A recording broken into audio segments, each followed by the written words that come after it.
Students, संक्रमण धातु संकुलों में धातु लिगेंड बंधन के बारे में चर्चा कर रहे थे, जिसके अंतर्गत पूर्व की क्लासों में अपन ने संयोजकता बंध सिद्धांत की सीमाएं तथा पिछली क्लास के अंतर्गत अपन ने क्रिस्टल क्षेत्र सिद्धांत के बारे में प्रारंभिक परिचय कर लिया था, उसके बारे में चर्चा कर ली थी।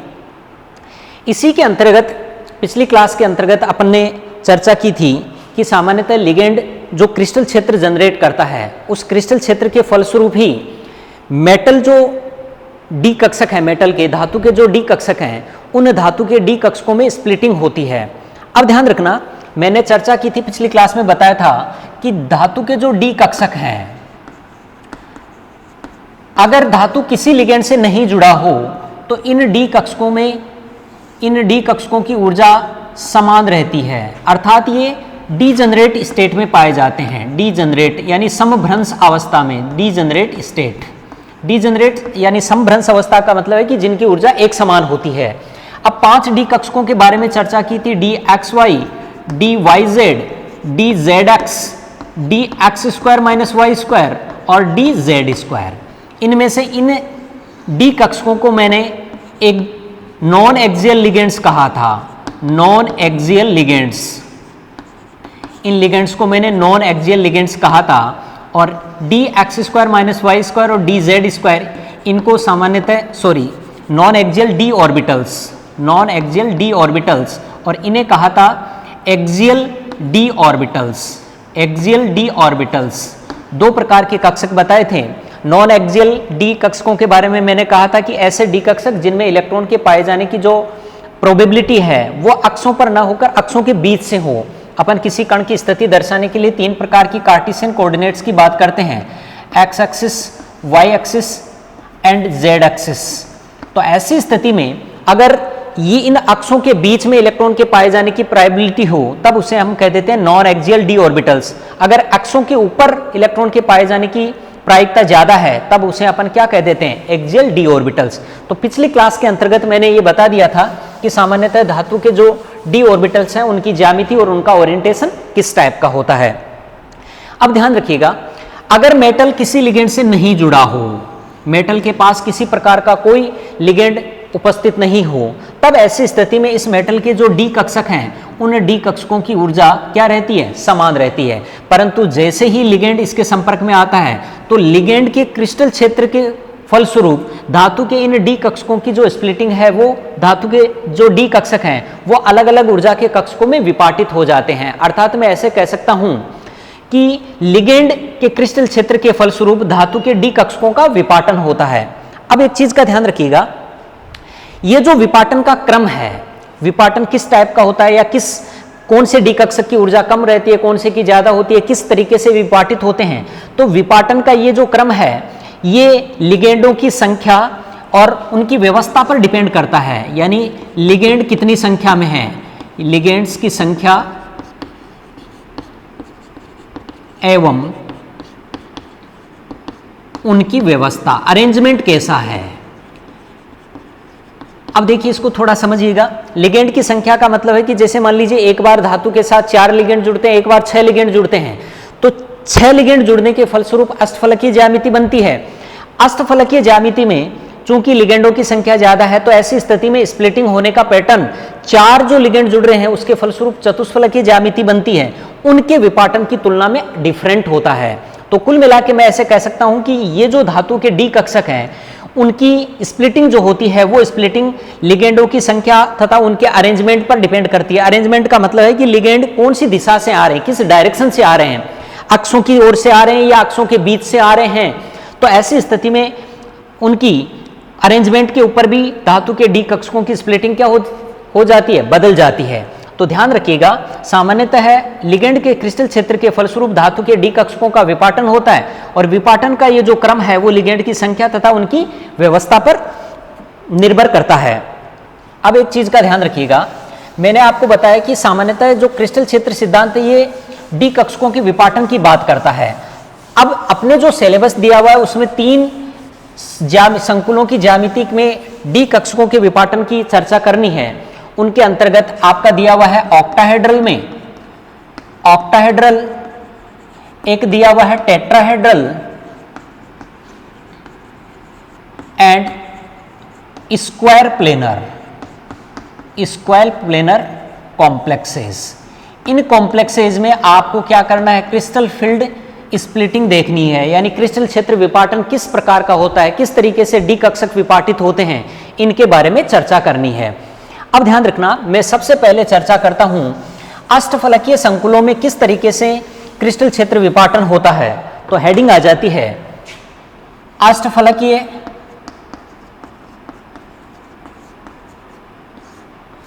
संकुलों में, अष्टफलकीय संकुलों में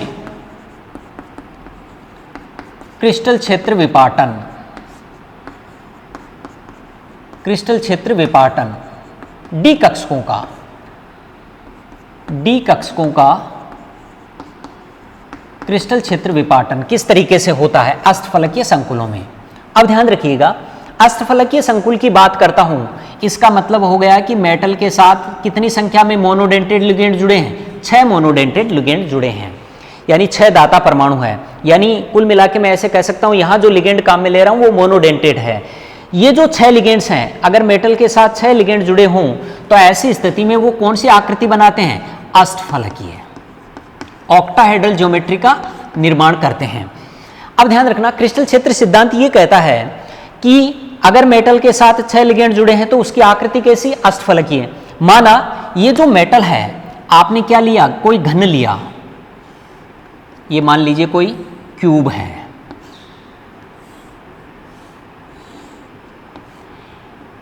इस क्यूब के सेंटर पे, इस क्यूब के सेंटर पे क्या उपस्थित है, मेटल। माना कोई घन है, उस घन के केंद्र पर क्या उपस्थित है, धातु परमाणु उपस्थित है। अब ये जो घन है, या मैं ऐसे कह सकता हूं कि जो 3 कार्तिकीय निर्देशांक होते हैं, कार्टेशियन कोऑर्डिनेट्स, किसी कण की स्थिति को दर्शाने के लिए, उनके मिलन स्तर पर, माना ये एक्स एक्सिस है, ये आपका वाई एक्सिस है और ये आपका जेड एक्सिस है। इनके मिलन स्तर पर, मिलन स्थल पर जहां ये मिलते हैं वहां केंद्रीय धातु परमाणु उपस्थित है। अब ध्यान रखना, ये जो एक्सिस है, ये एक्सिस उस घन के प्रत्येक फलक, चूंकि घन में कितनी फलक होती है, 6 फेस, 6 फलक है, आगे पीछे, दाएं बाएं और ऊपर नीचे। उन 6 फलकों, प्रत्येक फलक के केंद्र से, प्रत्येक फलक के केंद्र से ये जो एक्स है वो काटती हुई निकलती है, यानी गुजरती है। तो इस तरीके से मैं कह सकता हूं, जैसे ये प्लस एक्सिस है तो ये माइनस एक्सिस, ऐसे ही ये प्लस वाई तो ये माइनस वाई, ऐसे ही ये जेड एक्सिस है तो पीछे की तरफ माइनस जेड वाली। कहने का मतलब मैं ऐसे कह सकता हूं कि प्रत्येक, मैं ऐसे मान सकता हूं कि इस घन के प्रत्येक फलक के केंद्र बिंदु पर एक लिगेंड उपस्थित है। माना ये लिगेंड यहां है, ऐसे ही ये फलक का केंद्र ये लिगेंड, ऐसे ही ये फलक का केंद्र ये लिगेंड, ऐसे ही ये फलक का केंद्र ये लिगेंड। अब ये जो सामने वाली फेस है तो उसको मैं यहां दिखा सकता हूं, सामने वाली फेस पर ये लिगेंड, और पीछे वाली फेस की बात करूं तो यहां लिगेंड। कुल मिला के 6, प्रत्येक 6 फलक थी, उस प्रत्येक फलक के केंद्र बिंदु पर एक लिगेंड आ रहा है। अब इनको अगर मैं मिलाता हूं तो इनको इस तरीके से दिखा सकता हूं,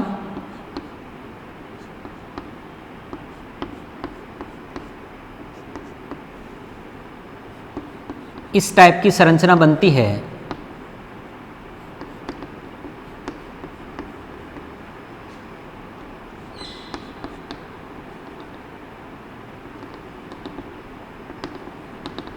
अब ध्यान देना, ये जो आपका केंद्रीय धातु परमाणु, इससे एक लिगेंड ये जुड़ा हुआ है, एक लिगेंड ये है, यहां लिगेंड है, यहां लिगेंड है, ऐसे एक लिगेंड ये है जो यहां बंध बनाता है, ऐसे एक लिगेंड यहां है, और एक लिगेंड ऊपर की तरफ और एक लिगेंड नीचे की ओर।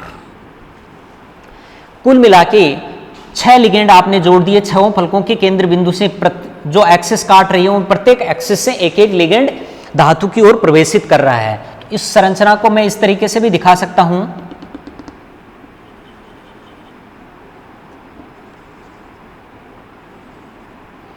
इस टाइप की संरचना बनाए।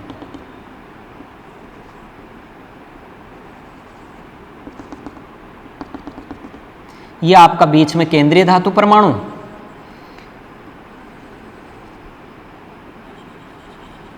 इस संरचना को मैं इस तरीके से इंडिकेट कर देता हूं।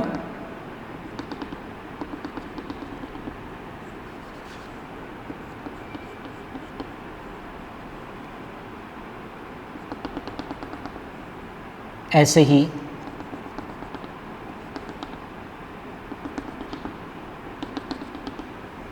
और ये आपका इससे मेटल से जुड़ा हुआ लिगेंड एक, ये दूसरा लिगेंड, ये तीसरा और ये ऊपर नीचे चौथा और ये पांचवा।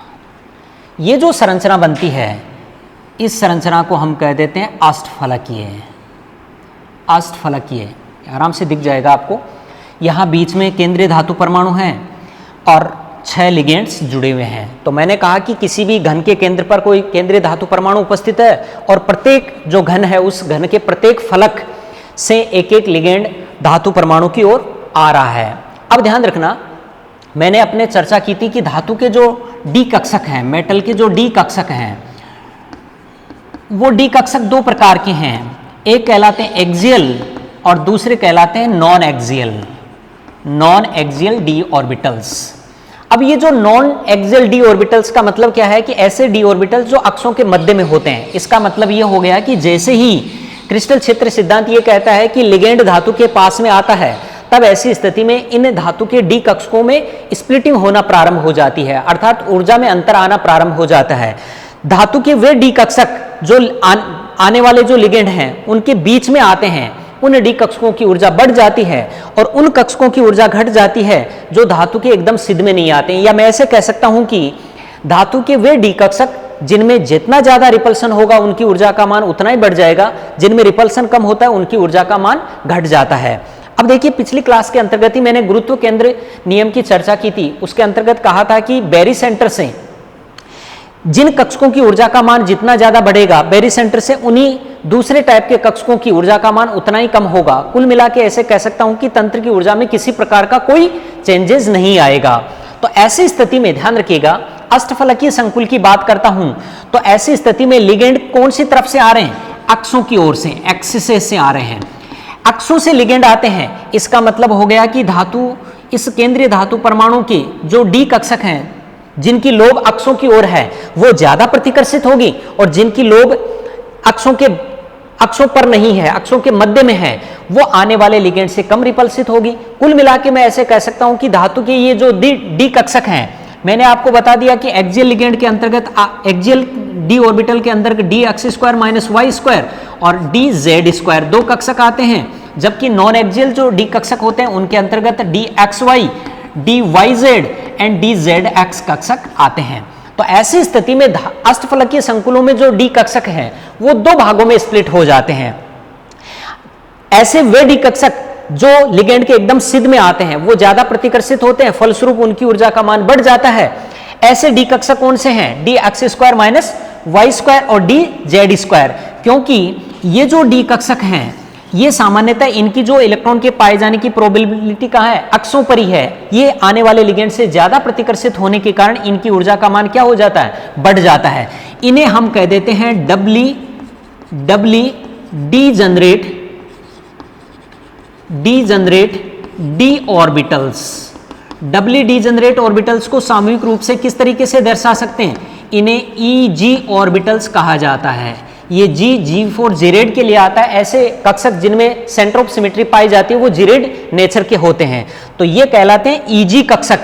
और दूसरे प्रकार के जिनकी लोब अक्षों के मध्य में होती है वो 3 कक्षक हैं, इन्हें कह देते हैं ट्रिपली डीजनरेट डी ऑर्बिटल्स, या सामूहिक रूप से इन्हें क्या कह सकते हैं? T2G orbital.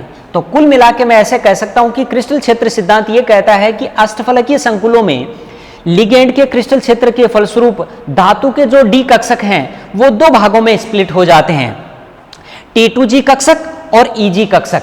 अब ध्यान रखना, लिगेंड अक्षों की ओर से आने के कारण एक्सियल लिगेंड्स ज्यादा प्रतिकर्षित होते हैं, इनकी ऊर्जा बढ़ जाती है और इनकी ऊर्जा का मान कम हो जाता है। तो ऐसी स्थिति में T2G कक्षक है वो निम्न ऊर्जा के कक्षक, जबकि E-G जो कक्षक हैं वो उच्च ऊर्जा के कक्षक कहलाते हैं। अब इनका स्प्लिटिंग का जो पैटर्न है वो आपको मैं डायग्रामेटिकली इस तरीके से बता सकता हूं। धातु के साथ जब कोई लिगेंड नहीं जुड़ा रहता है, ये लिया मैंने मेटल, इसके साथ किसी प्रकार का कोई लिगेंड नहीं जुड़ा है, अर्थात धातु स्वतंत्र अवस्था में है। ऐसी स्थिति में धातु के इन पांचों डी कक्षकों की ऊर्जा क्या रहती है? समान रहती है।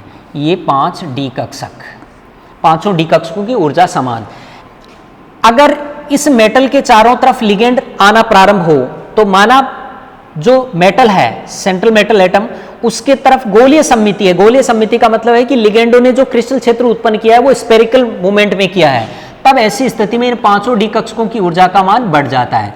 ये आपके पांचों डी कक्षक, इन पांचों डी कक्षकों को आप इस तरीके से, ये गोलीय सममिति में, ये यानी मेटल के साथ जो लिगेंड जो क्रिस्टल क्षेत्र बना रहे हैं वो चारों तरफ समान लग रहा है। इस गोलीय सममिति के फलस्वरूप ऊर्जा का मान तो बढ़ जाता है क्योंकि रिपल्सन लगेगा, लेकिन चारों तरफ से समान रिपल्सन लगता है, फलस्वरूप उनकी ऊर्जा का मान, सभी पांचों डी कक्षकों की ऊर्जा का मान समान रहेगा, अर्थात वो स्प्लिट नहीं हो पाते हैं। देन आफ्टर, जैसे ही मान लीजिए वो किसी पर्टिकुलर ज्योमेट्री की बात करते हैं, मान लीजिए अष्टफलकीय व्यवस्था में व्यवस्थित रहते हैं, तो ये आपका बेरी सेंटर, इस बेरी सेंटर से दो कक्षकों की ऊर्जा का मान बढ़ जाता है। ये मान लीजिए आपका एक कक्षक डी कक्षक और ये दूसरा डी कक्षक, और 3 कक्षकों की ऊर्जा का मान घट जाता है।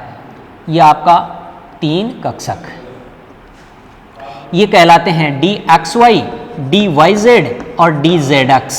इन्हें सामूहिक रूप से अपन क्या कह सकते हैं? T2G कक्षक। ये थे आपके d x square minus Y square और डी जेड स्क्वायर। ऐसा क्यों होता है? कब? जब मेटल के साथ कौन जुड़ा हुआ हो? लिगेंड जुड़े हुए हों। कितनी संख्या में? 6 संख्या में लिगेंड व्यवस्थित रहें, यानी अष्टफलकीय ऑक्टाहेड्रल कंडीशन में, ऑक्टाहेड्रल कंडीशन में। और ऑक्टाहेड्रल जैसे कंडीशन होगी तब ऐसी स्थिति में धातु के ये जो डी कक्षक हैं वो 2 भागों में स्प्लिट हो जाते हैं, 3 कम ऊर्जा के बेरी सेंटर से और 2 उच्च ऊर्जा के, क्योंकि ये एक्सियल डी ऑर्बिटल्स हैं और एक्सियल डी ऑर्बिटल्स ज्यादा ऊर्जा होने के कारण उनका क्या कारण है कि आने वाले लिगेंड भी एक्सो से आ रहे हैं, तो फलस्वरूप जो रिपल्सन है वो ज्यादा लग रहा है, फलस्वरूप इनकी ऊर्जा का मान बढ़ जाता है। अब ध्यान रखना, मैंने कहा कि तंत्र की ऊर्जा में कोई परिवर्तन नहीं आता है, तो जितनी इन कक्षकों की ऊर्जा का मान कम रहता है, जितना मान कम होगा इसको मैं लिख सकता हूं 0.4 माइनस 0.4 डेल्टा 0, और इनकी ऊर्जा का मान बढ़ जाता है, ये बढ़ेगा प्लस 0.6 डेल्टा 0, और ओवरऑल जो वैल्यू है उसको मैं लिख सकता हूं, ये किसके बराबर है? डेल्टा 0 के बराबर। या मैं इसको डेल्टा 0 कह सकता हूं, या कई बार इसको 10 DQ कह देते हैं। 10 DQ कहेंगे तो इसको मैं लिख सकता हूं 6 DQ, और इनको लिख सकता हूं 4 DQ की बात करता हूं। तो कुल मिला के मैं ऐसे कह सकता हूं कि जब धातु स्वतंत्र अवस्था में है, ये ध्यान रखना एनर्जी का क्रम है, धातु जब स्वतंत्र अवस्था में है तब धातु के ये जो पांचों डी कक्षक हैं, d x Y, D Y z, d Z x, d x square minus Y square और डी जेड स्क्वायर, इन कक्षकों की ऊर्जा का मान समान रहता है, अर्थात समभ्रंश अवस्था में पाए जाते हैं। स्पेरिकल कंडीशन की बात करता हूं। स्पेरिकल कंडीशन का मतलब है कि लिगेंड आना प्रारंभ हो तो ऐसी स्थिति में समान रिपल्सन लगेगा, तब ऐसी स्थिति में इन पांचों डी कक्षकों की ऊर्जा का मान समान रूप से बढ़ जाता है। ऐसी स्थिति में इनकी ऊर्जा का मान ये है। देन आफ्टर पर्टिकुलर कंडीशन या ज्योमेट्री की बात करता हूं, तब ऐसी स्थिति में ये 2 भागों में स्प्लिट हो जाते हैं। T2G यानी 3 जो डी कक्षक है उनकी ऊर्जा का मान कम हो जाता है, 2 डी कक्षकों की ऊर्जा का मान उच्च हो जाता है। अब ध्यान रखना, इन अष्टफलकीय अवस्था में या अष्टफलकीय संकुलों में लिगेंड के क्रिस्टल क्षेत्र के फलस्वरूप धातु के जो डी कक्षक है वो 2 भागों में स्प्लिट हो गए, T2G तथा EG कक्षक। इन्हें सामूहिक रूप से क्या कह देते हैं? EG ऑर्बिटल्स कहा जाता है। इन T2G तथा EG ऑर्बिटल्स के मध्य जो ऊर्जा अंतराल है उस ऊर्जा अंतराल को हम कह देते हैं क्रिस्टल क्षेत्र, क्रिस्टल क्षेत्र विपाटन ऊर्जा, क्रिस्टल फील्ड स्प्लिटिंग एनर्जी, जिसको हम डेल्टा 0, ये जो डेल्टा है वो ऊर्जा को इंडिकेट कर रहा है, सिंबल जो डेल्टा है वो ऊर्जा को, और O फॉर ऑक्टाहेड्रल के लिए है, ये ध्यान रखिएगा।